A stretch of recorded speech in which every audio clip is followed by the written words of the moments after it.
Well, hi, Kansas City moms. I am here today with Officer John Lacey of the Overland Park Police Department, and he is a public affairs officer.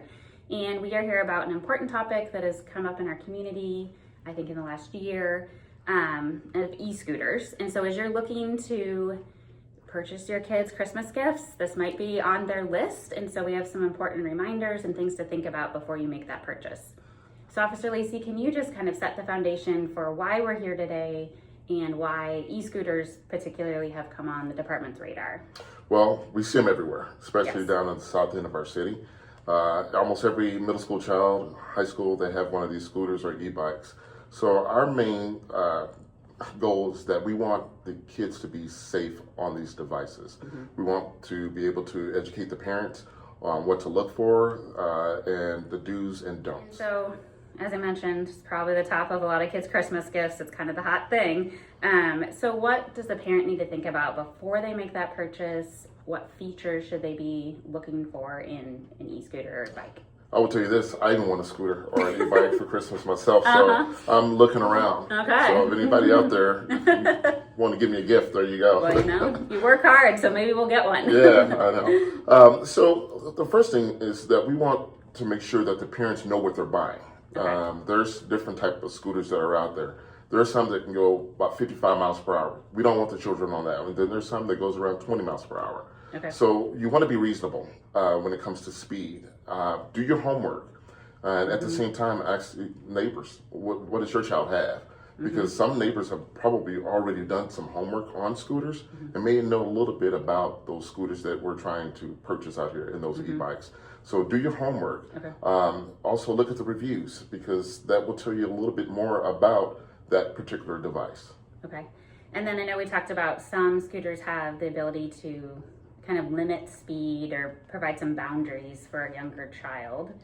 Can you talk about like the importance of that and how parents should think about those limiters? Or yeah, you can set the speed limit on some of these scooters that are out here. Okay. The only thing is that sometimes parents can give into peer pressure when their buddy Johnny has a scooter that can go faster than Billy's, and Billy's going to his mom saying, "Hey, Johnny's going really fast, and I'm lagging behind."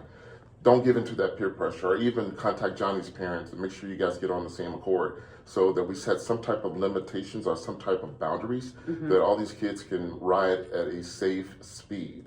So we don't want the kids out here speeding up and down, and we want them on the sidewalk. We don't want them in the bike lane, but we want them on the sidewalk. We want them to be safe. So that's our main goal. Do you have an ideal speed for, say a middle school student that would be appropriate? Well, I'm a little conservative, so I would probably say around 10 miles per hour. Okay. I know that's slow, and a lot of kids are like, "Oh my God, I can't believe 10 miles per hour." But 10 miles per hour, that's fast enough. That's the top level speed. You have to understand, these kids are going to and from school, riding these devices. And there are also kids that don't have these devices, and they're walking. And at the same time, you have parents that are doing, exercising, and just people walking or riding bicycles. So you want to be careful on how fast you're operating these. Okay. Yeah, I think we've all experienced scooters zooming in and out of the shopping centers, and you've even seen some like bans on them, just because it is kind of scary to watch. And then they zigzag all around. Okay, so you kind of referenced riding on the sidewalk. What are some other road rules that maybe kids haven't learned yet because they're so young and they haven't driven a car yet? What are some things they need to know or parents need to teach them before they get on their scooter? Well, we want everyone to be on the sidewalk. That's going to be the safest bet for all of our kids. Okay. But at the same time, let's just say that some neighborhoods down south, they don't have sidewalks. So what you want to find an alternative route for your kid to go to school. Okay. Maybe there's a sidewalk maybe up the street, or they have to understand they have to ride to almost off the roadway. And when it comes to vehicles, they want to go with traffic. They don't want to go oncoming traffic. Okay. They want to go with the traffic. So just like drivers, you want to stay on the side. Yeah, exactly. And then how about crosswalks? Crosswalks. That's why we call it crosswalk. We want the child to get off that device, even if it's a bicycle. We want them to get off that bicycle. We want them to walk across the crosswalk. We don't want them zooming across, things of that sort. get off the device, walk it across, and then once you're back on the sidewalk, then operate it. How about accessories as far as what you need to buy to go with a scooter or bike to keep safe, especially maybe riding when it's getting dark? That's very, very crucial. You want reflectors, Okay. number one. That's just the basic. However, I would recommend lights on scooters. And some of these scooters Okay. do have lights on them. Some have like brake lights that are red in the back, and some have like a headlight. Okay. That would be the first thing I would look at. Those are some crucial safety features that a child should have on their scooter or e-bike. Okay. If they don't, you can always purchase it. I mean, it's a lot of people say, well, you know, it's cheaper for me to purchase a scooter, and then I can probably get the reflectors and stuff like that. We're reflective gear too. So if they are out at night or dusk, because you know daylight savings time, It's like starting to get a little darker. 4:30 now, right? Yeah, 5 o'clock is like, hey, it's dark. So you have some reflective gear and have lights on that, and also the main thing, wear a helmet at all times when you're operating these devices. As parents, we're also navigating the roads in our cars. And so can you talk about what do parents need to think about as they're seeing these scooters and bikes around, and how to keep, you know, kids safe too as a responsibility as a driver? Yeah, well, this is where the parents can play a crucial part. We're operating a motor vehicle. We should not be distracted. We see a lot of distracted driving here in Overland Park. And around the metropolitan area, people are on their phones, people are messing with the radio, people are not paying attention to the roadway. So just being on alert, especially if you're going through neighborhoods, especially during school hours, or after hours, where, you know, they're getting out of school or they're going to school. Just have your head on a swivel and just make sure that you're paying attention to you know, your surroundings. But I would also add too, with those kids, if they have earbuds in their ear, anything like that, as a parent, make sure they're not riding with earbuds in their ear. I know it's look cool and you want to have your music, things of that sort, but even if you're driving, you shouldn't have earbuds on.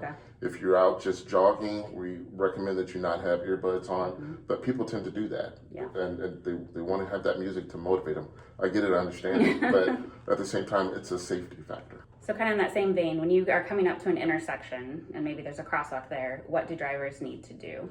Well, the first thing, that's where most of these devices are going to be. That's where we're seeing most of our accidents or crashes are at these intersections. So as you're approaching, first thing you want to do, you want to slow down. You want to be aware of your surroundings. And also, before you make a right turn, make sure you look left, right, make sure that it's 100% clear before you make that turn. If there is a kid there on a scooter or an e-bike, make sure you make eye contact with them and slowly proceed out to let the kid know, I'm turning. You have a stop sign or whatever.